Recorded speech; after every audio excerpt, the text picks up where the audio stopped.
Hello everyone, welcome to the intro unit of transformations. We will be starting off with translations, aka slide.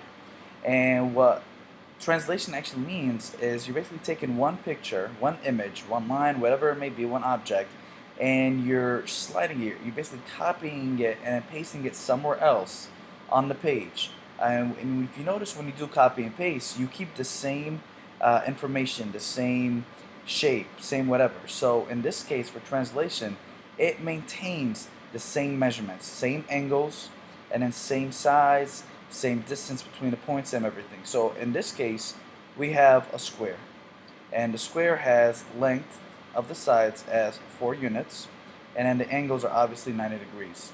So what we'll end up with at the end of this video is another square somewhere here that has the length of 4 units for each side, and then the measures of the angles will be also 90 degrees.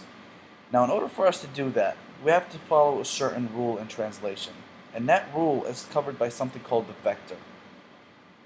The vector basically tells us what direction and what distance I need to go from each point of the square to another one in order for me to create the same exact square somewhere else by maintaining the same measurements, whether it's angles or it's the side measurements. So in order for me to do that, I need to have a certain rule that I need to follow.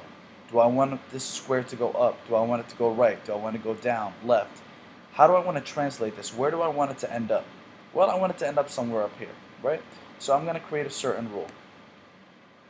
What I want the square to translate is I want it to go horizontally, so I want it to go to the right, or I want to go right this time. I want to go right 6 spaces. So that will take care of my horizontal. So that's horizontally. And I want it to go up 4 spaces. So that will take care of my direction to go vertical. So that's my vertical. Okay? So each point is going to translate, it's going to move 6 spaces to the right, 4 spaces up. Let's go ahead and start. We'll start with point A. 6 spaces horizontally, so 1, 2, 3, 4, 5, 6. And then 4 spaces vertically. 1, 2, 3, 4.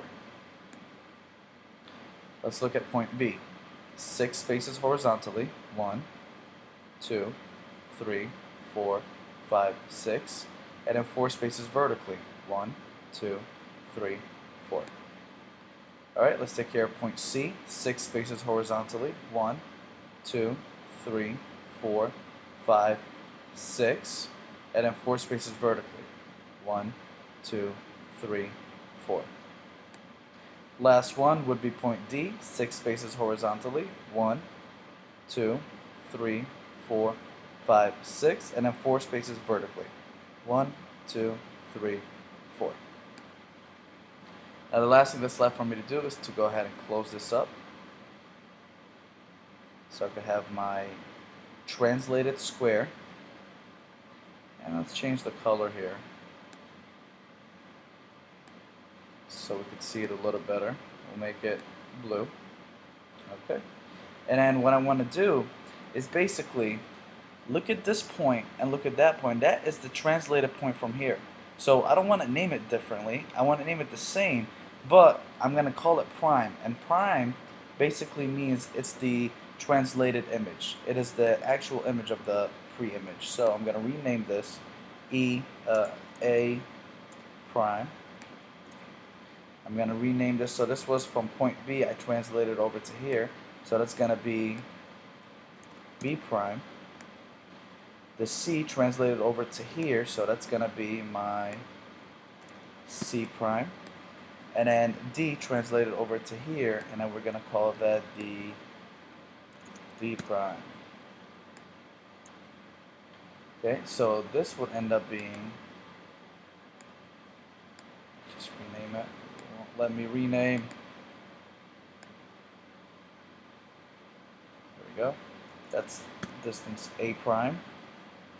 This will be distance B prime.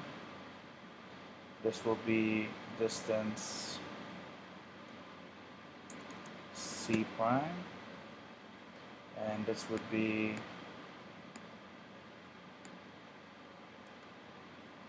D prime.